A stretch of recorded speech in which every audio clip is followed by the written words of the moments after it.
benvenuti ad una nuova puntata di Qua il Buon Veneto, alla scoperta delle meraviglie del Veneto. Oggi siamo in una zona per noi completamente nuova. Oggi siamo finalmente a Belluno.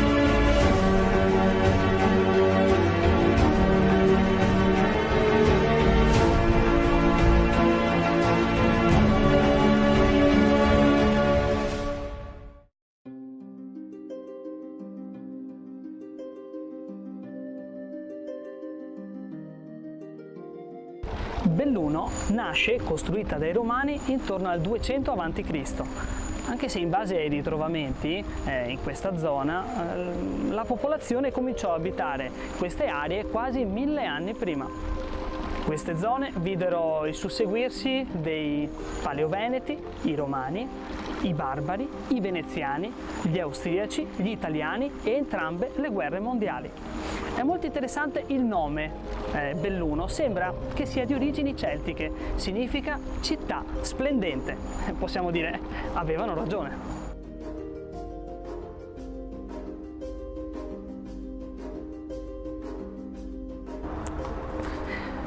La Basilica Cattedrale di San Martino è la chiesa, l'edificio religioso più importante di Belluno.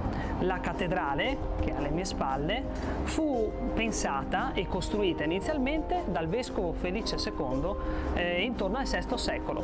Quella che vediamo adesso però è redatta su un progetto di Tullio Lombardo del 1517.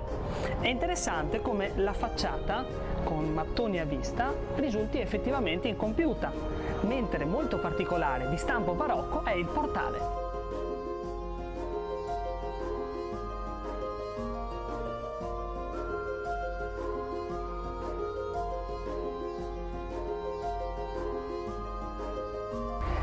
Qui all'interno troviamo dipinti ad esempio di Palma il Giovane e di Cesare Vecellio. Cesare Vecellio non è altro che il cugino del celebre Tiziano. Cesare Vecellio nacque nel 1521 e affinò proprio le doti nella bottega tizianesca. Dipinse la pala di San Sebastiano che troviamo qui all'interno. È interessante lo sfondo del dipinto perché ritratta la piazza adiacente a questa chiesa, uno spaccato di vita quotidiano.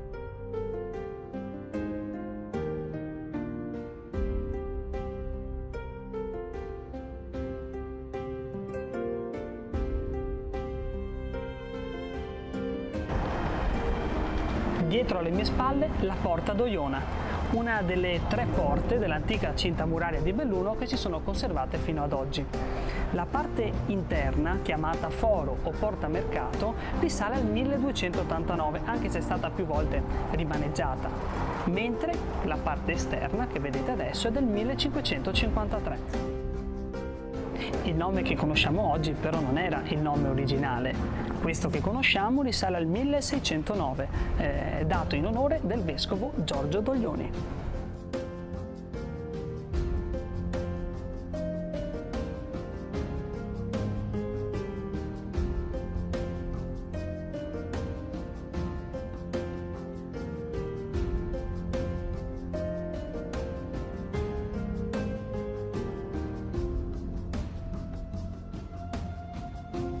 Effettivamente ci sarebbe molto altro da dire e da vedere qui a Belluno, la Porta delle Dolomiti e tutte le zone qui vicino, ed è per questo che il nostro viaggio non termina qui.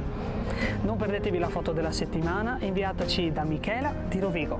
Grazie per averci seguito, a presto!